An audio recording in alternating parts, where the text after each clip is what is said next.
Good morning, friends. Welcome again to today's show. Happy Monday, everybody. I'm here with my cat Una, who says hello to you all. Today, I want to talk about self-compassion. I want to talk about why it's important in today's society and how to practice self-compassion. Like always, I always start with telling a personal story, and most of my videos are around things I experience in my life, my own journey. So lately, I started a goal, and I'm a perfectionist if you have no idea. I care about getting things done in a perfect way. And I've been feeling a lot of burnout just trying to be maintain that level of perfection. But it's in practical. And what I find myself doing is counterintuitive, which is I criticize myself for not getting shit done. I beat myself up for not being perfect. Of course, Una helps me remind me to be gentle to myself, but self compassion has been my life saving tool so far. Now, what is self compassion? Self compassion is treating yourself with the same kindness and understanding and love as you would to a friend. Imagine a friend comes to you and complains about a horrible day they're having at work, or a horrible thing that happened to them, or a sad event. How would you navigate this event? Most of us would likely just offer the friend a kind perspective. We would tell them that they're doing well. We will remind them of all the positive traits that they have. We won't beat them up. We won't berate them for not having achieved the perfection they seek. We would be kind and gentle to them. And that, my friends, is what self compassion is. Self compassion is treating yourself with that same level of kindness and understanding like you would do for a friend. Why is self compassion important today? Listen, today's world is just jam packed with so much information, so much work to do, so fast paced, and a lot of us just burn out. We live in a high stress environment. We are constantly doing something, going somewhere, getting something done, running errands, trying to meet family demands, taking care of our personal self, making sure we're good, doing well at work, working on our personal goals, working on our self improvement. And my friends, these are recipes for the mind to just get into this perfectionist zone and criticize you for not getting it right, criticize you for not getting things done on time as you planned.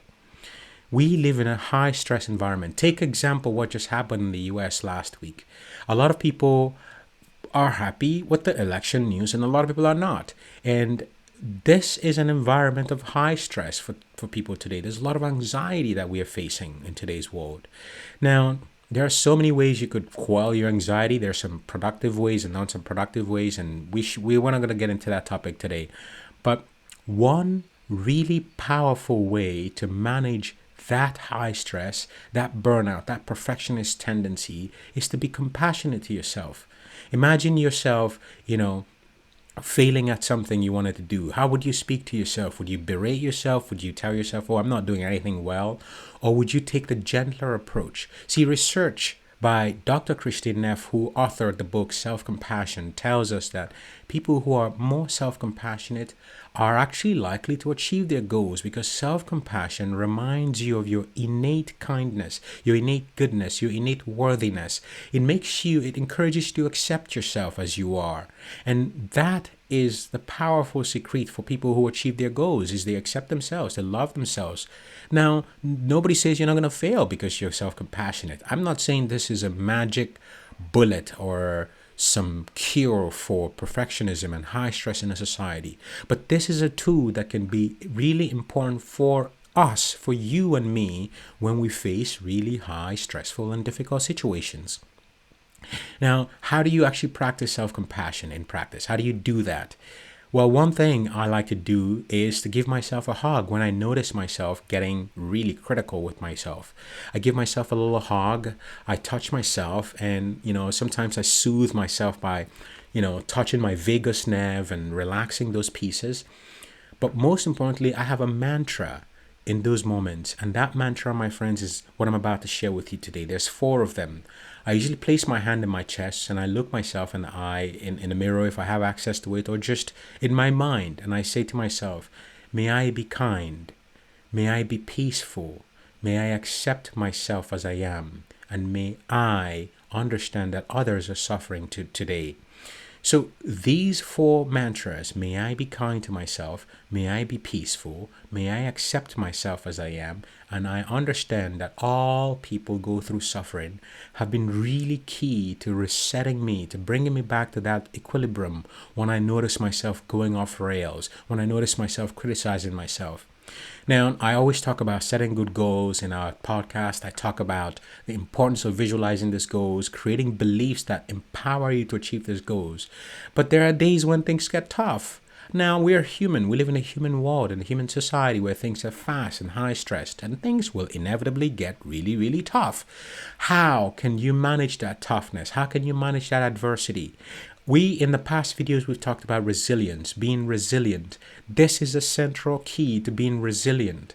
To become resilient, you must learn to take care of ourselves. We must learn to give ourselves the compassion, the kindness, the understanding that we will give to a friend. If you want more resources on this, I highly suggest reading Dr. Christine Neff's book on self-compassion, filled with lots of practical advice, lots of wonderful research being done on self-compassion. And, this is an ongoing journey. You're not going to get it perfect on the first day. And please give yourself compassion for not getting it right on the first try. But the more we practice self-compassion, the more we encourage ourselves, be kind to ourselves, the better we become and the easier it is to keep working hard on the goals we've set for ourselves. I wish you a powerful, wonderful filled week, and I'm excited for what we can achieve together.